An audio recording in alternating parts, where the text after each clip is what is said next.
जी नमस्कार, मैं रविरंजन नीले और आज मैं दिखलाता हूँ एक ऐसे सड़क के बारे में बतलाता हूँ जो कि आप देखेंगे और खुद से ही तय करेंगे कि आखिर बिहार कितना विकास किया है और यह विकास का पैमाना क्या होता है। ऐसे तो कहा जाता है कि विकास अनवरत चलने वाली एक प्रक्रिया है जो कभी नहीं रुकती है, लेकिन सवाल यह है कि आखिर यह विकास किस तरह चलती है, खरगोश की चाल से या कछुए की चाल से। सवाल यह भी है कि आखिर जिस लोकतंत्र में हम लोग मत का प्रयोग करते हैं, वोट का प्रयोग करते हैं और इन्हीं मत के द्वारा हम लोग जनप्रतिनिधियों को चुनकर,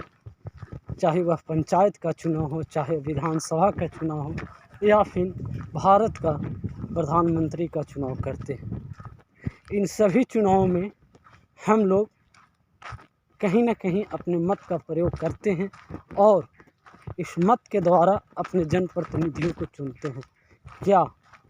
सवाल फिर एक बार, क्या जनप्रतिनिधि को हम सब इसलिए चुनते हैं कि विकास के लिए आज जब भारत की आज़ादी को 75 वर्ष हो गया है, तो इस 75 वर्ष के उपरांत भी एक समुचित सड़क के लिए इस तरह से तरसना पड़ेगा। आज आलम यह है कि लोग, यह जो आप सड़क में दिखला रहा हूँ, इस सड़क का निर्माण यहाँ के लोगों के द्वारा, यहाँ के आम जनता के द्वारा, जनप्रतिनिधि से नहीं, जनप्रतिनिधियों को सहयोग से नहीं, बल्कि यहाँ के आम नागरिकों के सहयोग से बनाया गया है। श्रमदान के द्वारा इस रोड को निर्माण किया गया है। सवाल यह भी है कि हम लोग जो टैक्स पेयर करते हैं, उन टैक्स पेयर पैसों को क्या होता है। सवाल की लाइन बहुत लंबी है, उस और मैं नहीं जाना चाहता हूँ, लेकिन एक बात याद दिलाते हुए कि जब भी चुनाव है, आप ऐसे जनप्रतिनिधि को चुनाव कीजिए